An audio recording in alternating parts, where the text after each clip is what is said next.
Hey, I want to welcome you all to Why Make Music. My name is ThinkTimm, and I will be your host. I came up with the idea of a podcast. By the way, this is episode 1, my first time doing this, so I hope that you enjoy. I hope that you give us a listen.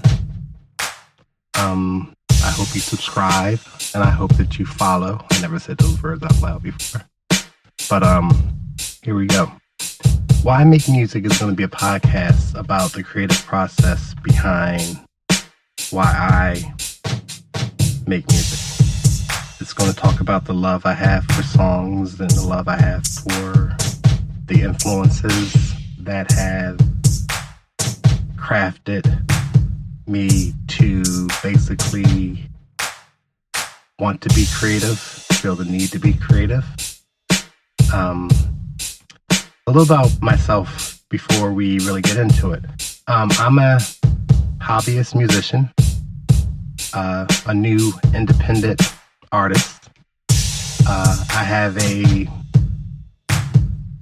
collaboration for distribution through United Masters.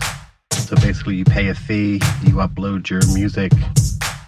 If it needs to be mastered, they mastered it, but if you master it prior to it, they allow you to put it out and distribute to all major streaming platforms: Spotify, Apple Music, Amazon, Tidal, YouTube. They have a connection with SoundCloud. You can talk to their customer service and have your stuff submitted on SoundCloud. Now, I know you can put stuff on SoundCloud by itself, but this is all to monetize, and they keep track of your publishing. Of course, you do have to sign up with a publishing ASCAP or BMI, more or less, to make sure you get your money right. But yeah, so I am trying my best to be creative and trying to crack into this whole digital music phase and social platforms, and it's not something that I am really fluid at. I am learning as I go along. So in 2024, it seems as though there are no more record companies really majorly. You can get more exposure by basically marketing yourself and trying your best to get out there and connect to the people. So this is my way of doing so. Once again, about me. I have been doing music since the days of the 808 and the Tascam 424 4-track recorders, where you had to actually really play tracks over top of tracks. As far as traditional instruments, I mess around with bass guitar. I play a little bit of guitar, regular guitar. Keyboards, workstations have been a good situation to fill up all the other things, all the other sounds that you need, because you can do anything. Even back then, if you were good, you could layer tracks, you could program your keyboard. My favorite keyboard from back in the day was the Roland XP 50, little brother to the XP 80, I think it is. But that was cool. It allowed you to program to a 3.5 disc card and save a few songs and everything, so I had a history of performing. I had a little band at one point. This is years ago, probably long before some young folks that are listening to this podcast were born, and we did a few things, nothing major. Like I said, I am a hobbyist musician. I am someone who does music because I enjoyed it. I've always enjoyed it. My love for music has always been there. My love for art and all things creative. It's a shame that I wasn't born in a different time, but if I was born at a different time, I wouldn't have the life I have now, but I love my life, so it's all good. But technology that is available for everyone to utilize now, that I think a lot of people take for granted, didn't exist. So there was no way that, without really going out and attempting to meet and interact and really meet people and talk to people, there was no way that you were going to reach a large mass of people. I'm talking back in the late or early, maybe the early 90s. Let's go back that far. I'm going to date myself a little bit. So if you think about this, if I'm back in, say, 1992, 93, and I'm attempting to get a band together locally, other than going to spots in my area that musicians were playing and knowing people who knew somebody, or, you know, you always have your group of people that are creative musicians. Back then, people, just like today, everybody was making music, so it was like everybody either had a home studio or you were paying for studio time by the hour. If you were lucky enough to know someone who had a computer, desktop, laptops were weak at the time frame, and they were running a program, Cakewalk, something, you know, and studios were charging outrageous prices to record you, and you had a handful of people who were basically in an area that were monopolizing off of all the young talent that wanted to get things done. Growing up on a block I grew up on, there was always a crew of rappers, singers, musicians, people who were doing things, legendary people that, if you know me, and you can sit back and smile and laugh because I'm not going to put names out there like that. But yeah, there were some cool folks out there that did their thing and rapped, and none of them are famous. I'm like, there were a few that tried to have record deals and a few that got airplay, and it was good. I'm like, these are all people who, at that time frame, I didn't look up to them, but I admire what they were doing. Me, myself, my household was a musical household. My father was a musician, not a full-time hobbyist. He had bands, you know how it was.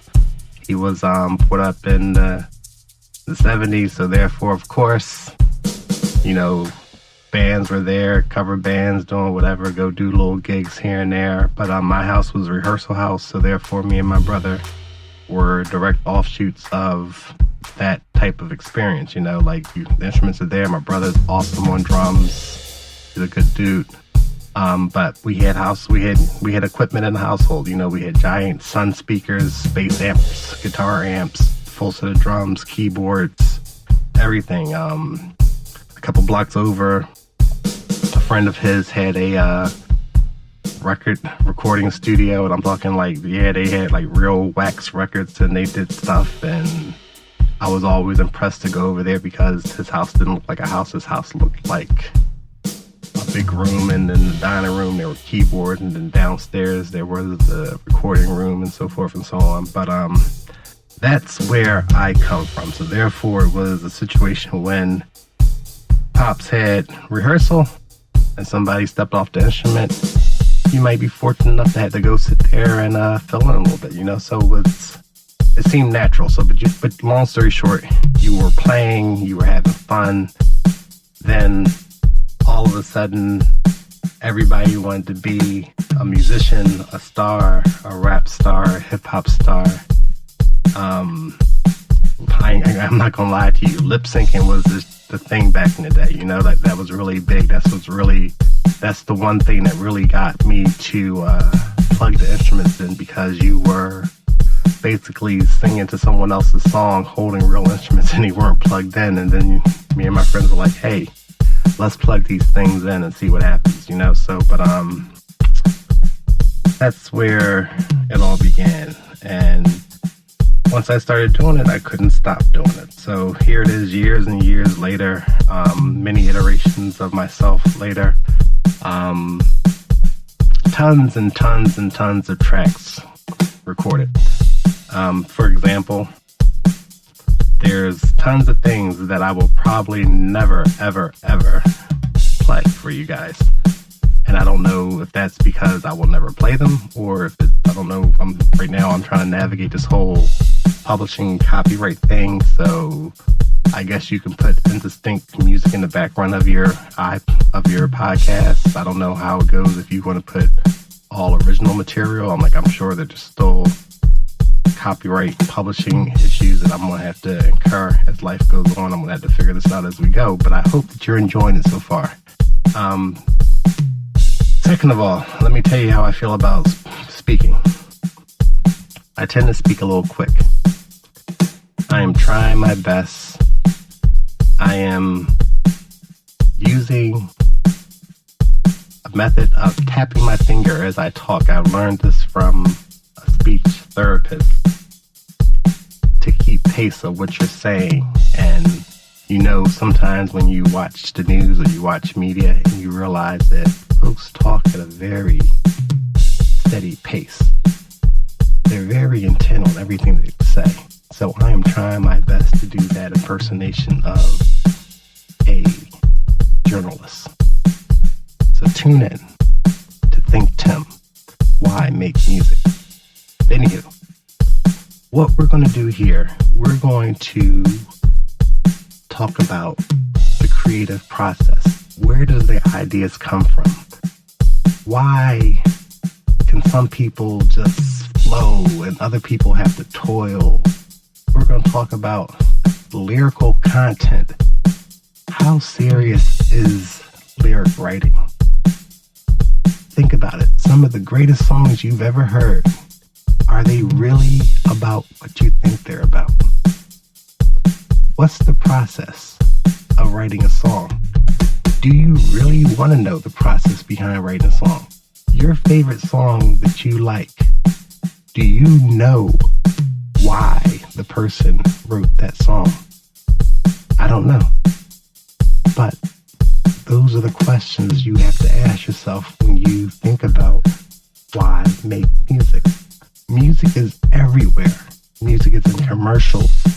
Music is in the background of TV shows. The closing credits of a movie, the opening credits of a movie.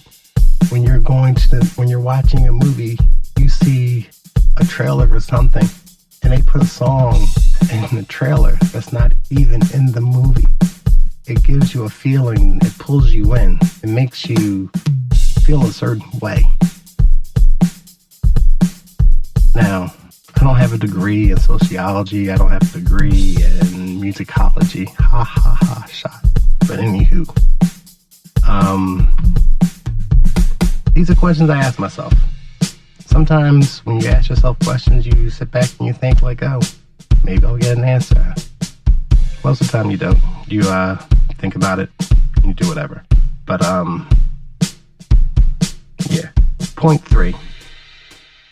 I want to figure out a way to integrate this podcast, and perhaps as it evolves, it will be able to visually, I'll do some screen recording of drum tracks on the laptop, computer, whatever. Oh, the DAWs I use Apple Logic Pro, and I use FL Studios. I like them both. I flip-flop back and forth between them depending on what I'm doing. I want to show everyone that the creative process, if you just let it flow, it's kind of easy. And like I said, I'm not the greatest musician in the world. I get it done. If you have any questions, at one point, I guess I'll do the podcast thing and say, oh, you can reach me at such and such. Like I said, I'm ThinkTimm, ThinkTimm. Normally, I tend to say that ThinkTi, 2 M's. It's a moniker that I came up with years ago, eons ago. All my social media accounts, I can be reached on by that. Twitter. I'm not really heavy on any social media accounts. I do have a graphic arts, Star Wars, Marvel, anything that interests me. Drawing account is called WDMN Ation. So that's WDMNATION on Instagram. And it's some artwork, digital artwork I've done. I'm trying to become proficient at it. They say that anything you do for 10,000 hours, you'll become great at it. And I'm getting my hours in, more or less. So yeah, you should check us out. But anyway, back to the music. So this is what we're going to do here. This is episode 1, and this is the introduction. This is just me trying to figure out flow. No, I did not do an outline. I recorded this. This is my second time putting this down. The reason why it's the second time is because yesterday when I did it, I got distracted, had to leave, had to come back. I reapproached it this morning, and I felt as though I didn't even want to listen to what I did yesterday. I didn't even want to revisit it. I said, let's just start fresh, start right now. So today is Friday. It's August 23rd. Once I'm done doing this, I will actually try to post this and put this up. I might do a little tweaking. I'm going to try to keep it as raw as possible. 2 nights ago, I had my first listening party on Bandcamp. It started around 9 p.m. It ran till about 11 because, like I said, I put out 26 songs.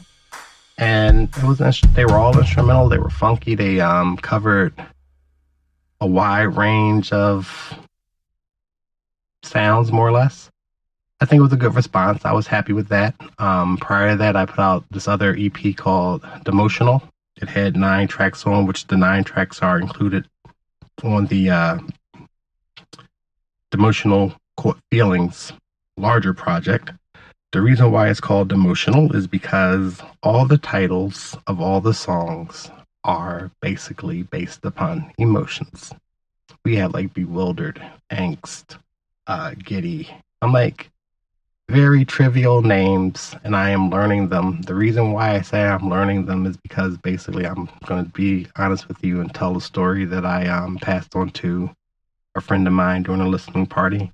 That basically, when I record music, since I record such a high volume of tracks, the date I start the track is the date I label the track, and I save it in the hard drive as such.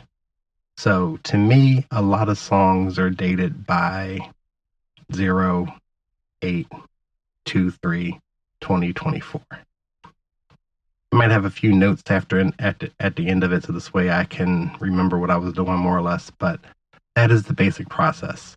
So therefore, unless the song really manifests into a song with lyrical content. Now, mind you, all the songs I do record, they are recorded in a format that is very friendly and transferable over to a song thing, intro, verse, chorus, bridge, so forth and so on. But when you record a lot, I'm not going to lie to you that creating a name for something and calling it something when there's no idea where the thought is going, I can never do. So it's easier for me to keep track of things. So I am still currently, with this project that is out, I am learning the names of the songs currently, because to me, some songs are just basic numerical dates and numbers, and they've been with me for a long time. So that's the system I use. And don't get me wrong, the songs sometimes manifest and they become some cool songs. But anywho, so like I was saying, I would like to put up videos so this way you can see that, oh, it's a fun thing. It doesn't have to be a stressful thing. I'm like, you can like music and you can create music. Music is such a thing that the funnier view I have of music is that if you can play music and no one reacts to what you're doing, and no one cringes or blinks an eye when it comes on, I think you did it. You have to realize that there are only so many notes that can be played. There are so many chords. There's only so many chords that you can play. Sometimes you'll come across something, a change, a progression that's very familiar. Like, don't get me wrong, I know a little bit of music theory. I don't know a lot. I'm not a trained musician, but there is such a familiar sound that you hear that you can relate it back to something. And sometimes the things that are more natural are the things that go unnoticed. And it kind of creates a feeling. It makes you remember things. It takes you off to a place. Now, with that being said, I want to kind of give a shout out to all the very creative people that are out there in the music industry right now, currently independent artists, major artists that are doing their thing, because right now is a great time to be alive. I'm not going to lie to you, because I'm not a really good conduit for saying what's going on currently or whatever, but certain things do come to my attention. I don't really necessarily listen to the radio, so it's like if something comes across, I'll do a deep dive into someone's catalog and I listen to things and I take what I take and I take it in. And I'm like, I have no hate or no type of nothing to say about anyone who's making music, because music should be made. But it's a great time, because as a musician, as a music maker, as a hobbyist, we all can record our thoughts, get them out there, upload them, have them played. Platforms like SoundCloud, Bandcamp, there's tons that you can just interact. You can build your own audience. You can build your own sound. You can create your own world. This was unheard of when I was younger. This was something that, you had to naturally go to a certain area and realize, like, this area had a certain sound. Let's go over here. They doing this over this side or whatever. Back in the day, like when I was in high school, college, it's like, people did music, but it's like, it was only relative to the areas that they were in. To find someone else, you had to leave that area. Like, punk might have been popping over here. Then you have people who wanted to do rock music, rappers, R&B singers, the boy band group thing, the R&B groups. It's a great time, but right now it's like a situation because of technology. You can find that anywhere and everywhere, and you don't necessarily even know where these people are coming from. Like locations are disclosed. We're all on planet Earth. That's it. That's more or less it. We are part of the World Wide Web of information. Crazy. But it's a good thing, more or less. So, like I said, this is episode 1, and this is me just basically brainstorming and trying to feel my way through this. I'm sure I'm going to put up all the basic bells and whistles that go along with the social media, connecting to fans. I don't want to call you fans, people who listen, whatever.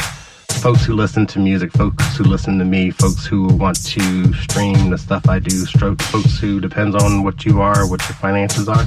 If you want to buy it, buy it. If you don't want to buy it, don't buy it. If you want to stream it, stream it. You don't want to listen to it, don't listen to it. But I hope that you take something from this. I am trying my best to find a way to make some type of financial scenario. People tend to nowadays call it passive finance, passive revenue, I guess, more or less, because you put things out there. If I put this on the internet right now, this will live on the internet forever. So I try my best to be mindful, be respectful, and not to say anything crazy. I'm only going to talk about the projects that I'm in. I will critique those things heavily. I will make reference to things I find to be cool, influences. So you figure, I'm not going to lie to you, let's play a guessing game here. I grew up in the 80s. I came to my fullest musical awareness in the 80s. Some of my greatest influences were hot and popping in the 80s. The longevity of an artist is based upon their creativity, or was based upon their creativity. This was before people had to branch away from music and have other scenarios going on. Back in the day, there were musicians that were great musicians and great writers of music that never, ever, ever reached the level of stardom or the level of success that some independent artists have reached in 2024. Some of the greatest songs you might have ever heard might have been one-hit wonders. You never know. I'm like, a lot of great musicians now are producers. They're still doing music, but they're no longer the front man for their scenario. Man, let me tell you, music is forever. Music is everywhere. It's cool to have a genuine respect for something. When you do that, and then the thing that you like is everywhere. Now, my question to you is it everywhere, or is it everywhere just to you because you're paying attention to it? So, for example, if you are into, let's say you're a cosplayer. I'm going all nerdy on you right now. So there is a world that you can live in where people make and create and recreate things they see in movies, TV shows, comic books, all sorts of visual media, and they make it. They go to the comic cons, they go to the comic fairs, they post on Instagram. These people are so talented. They don't get their proper due. They are the lower level of costume designers that when you're watching your favorite movie or your favorite TV show and you see something cool, you see something created.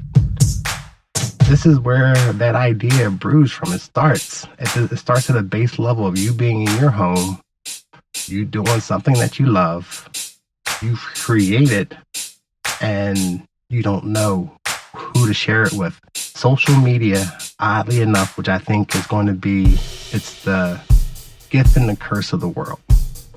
It allows us to share so much. It allows us to create and hate. It's crazy. I don't get it. But anywho, what I'm saying is that we all have to find a platform. I am right now. And so what you're going to do with me is that you're going to go on a journey.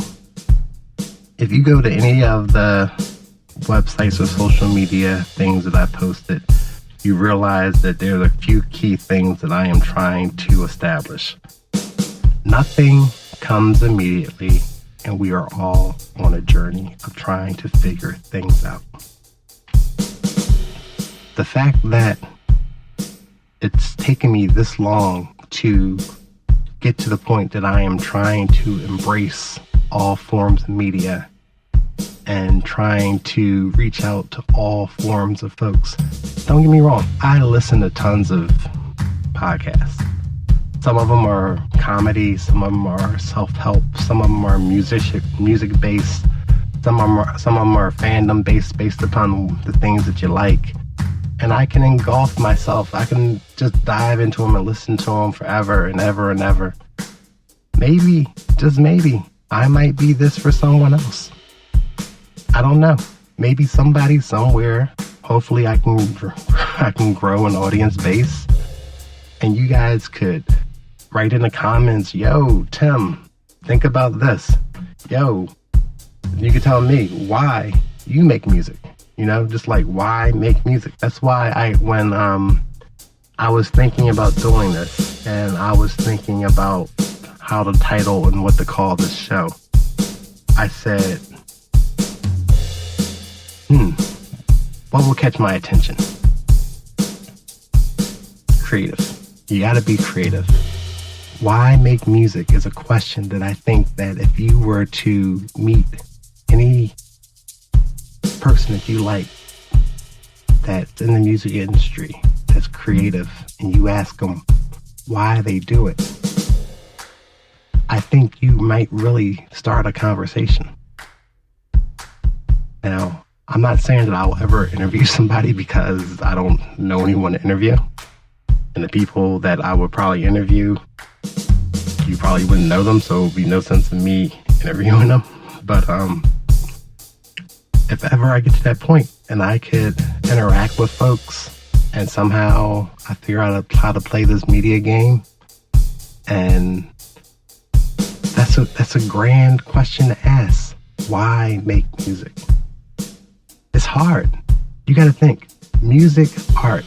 Music and art are things that are mediums that are based on people liking or not liking what you do.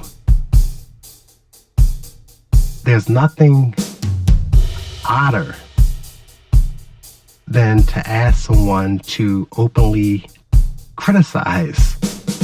Give me your approval. Tell me you like what I do.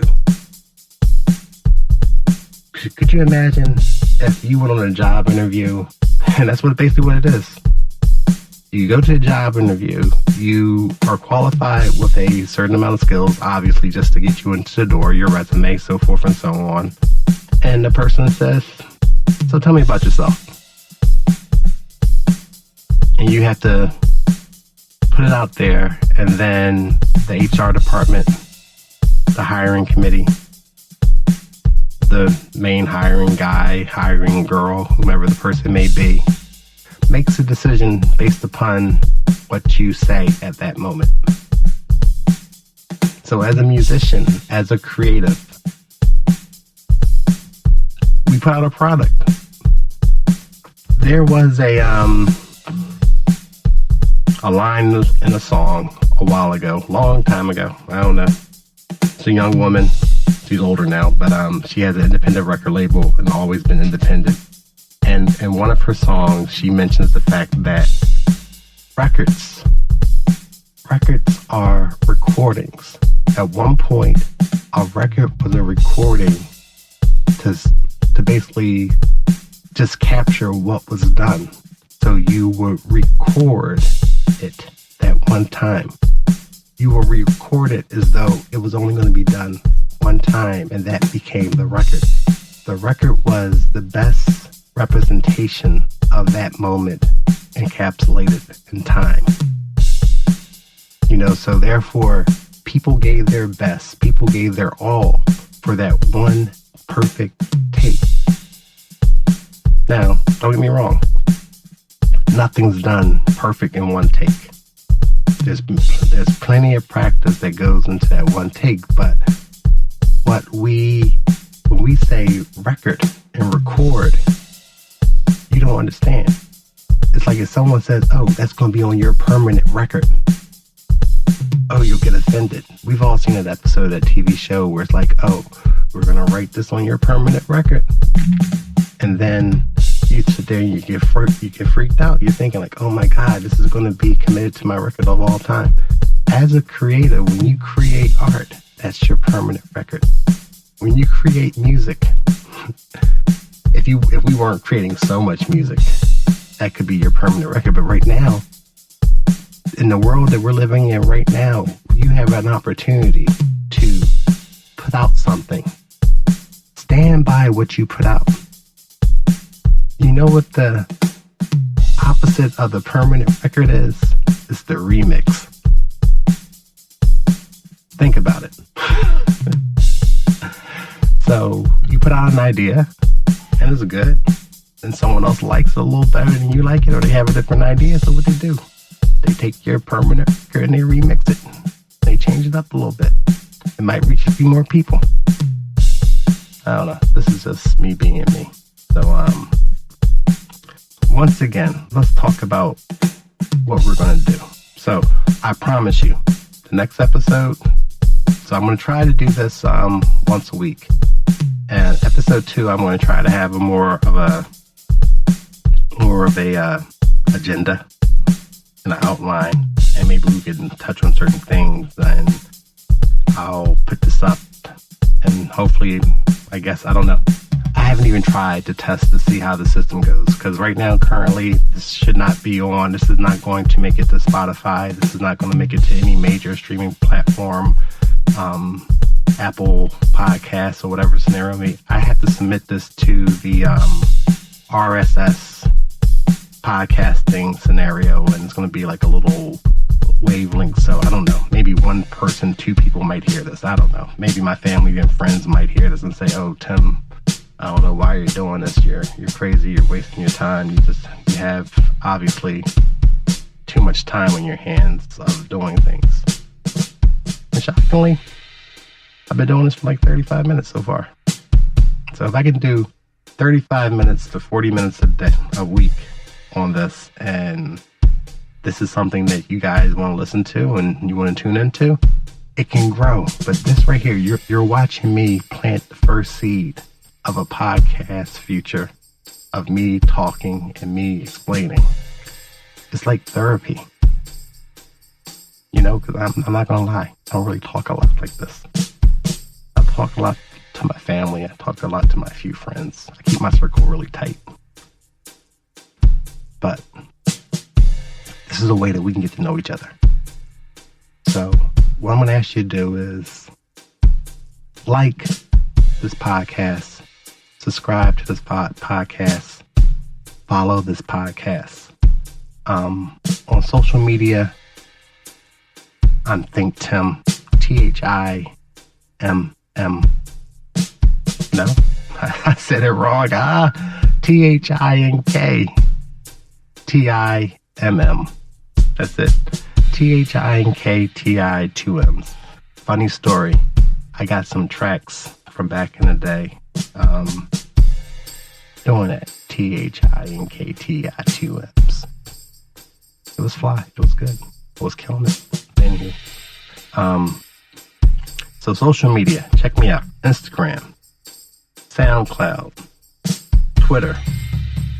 You may not get anything good, because in all honesty,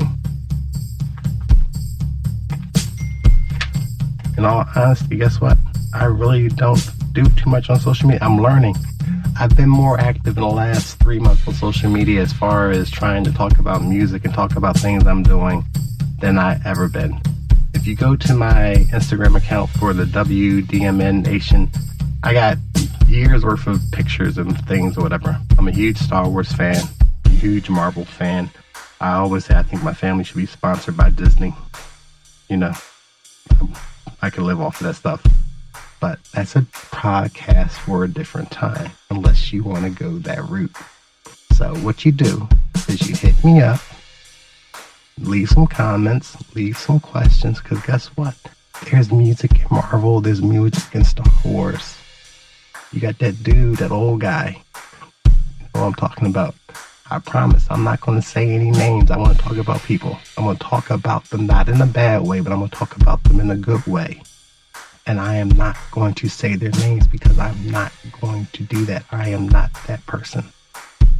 So I'm not here to plug anything. I'm here to talk about me, talk about how I feel about music, and we will see how it goes.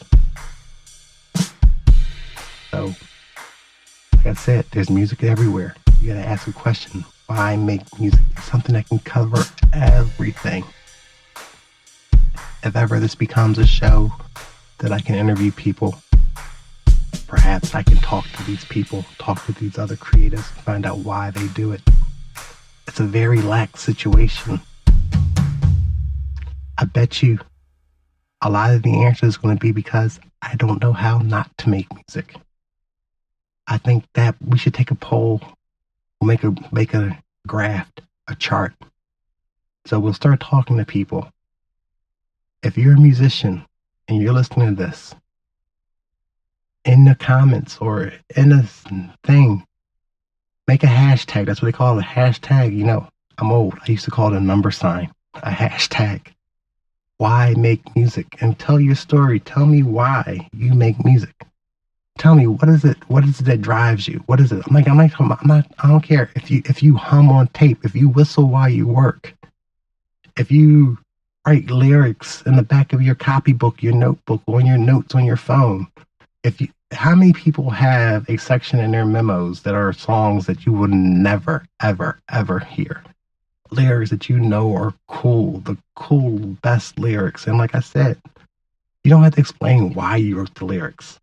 Let us interpret why. Let the listener, let the other person other than you figure out why. All we want to know is what made you do it. Do you know how crazy it is to want to create something and put it out there for other people to listen to without you being present? That's insanity. That is something I am learning to live with. Like, oh, you put your material out there. That means that, oh, I'm not there to play it for you.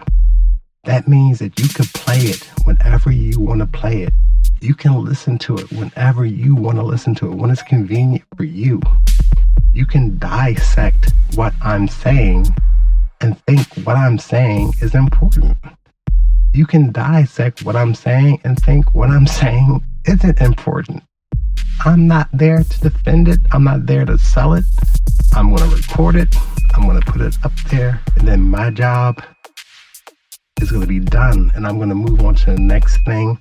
And hopefully we can build a nice little foundation of crazy information that you will sit back one day and say, oh man, you know what I heard this dude, ThinkTimm said? He said da da da. And that made sense. You understand that? This is how you exchange information. You know, I'm not trying to be a storyteller. I don't think I have a story to tell. I just think that I like to share, and I'm not writerly a people person, but sometimes all these things that are in your head are just your thoughts, and these are the things that you're saying to yourself. And when you record them, I don't even think I'm gonna play this back. This is going out just like this. And we're gonna see how it goes. You record them and you think, wow, this is okay. Think about everything you do. Maybe that's why they call me ThinkTimm. I think too much. Anywho, I think I have a story about why I call myself ThinkTimm. And I realized this a while ago, but I'm not going to go into this. This is later. I'm not going to give away everything in episode 1. But we're going to work this out. So once again, I want you to like, follow, subscribe. Look at my bio, and there is all the links for all the social media things there. I'm not going to lie to you. I started a Patreon. I don't have any subscribers. There's tiers on there. I looked up how to do it, how to put the thing together. So I put it together.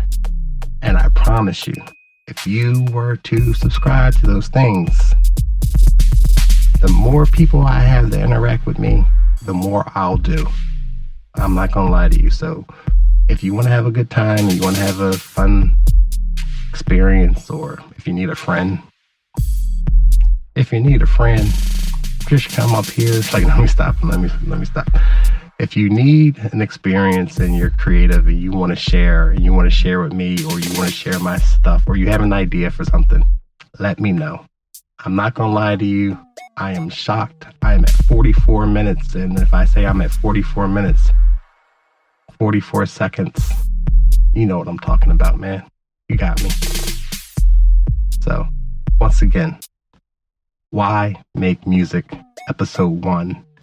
I'm your host, ThinkTimm. I don't know what I'm hosting because a lot of times when you have to have hosts, when you're a host, you have to have other people.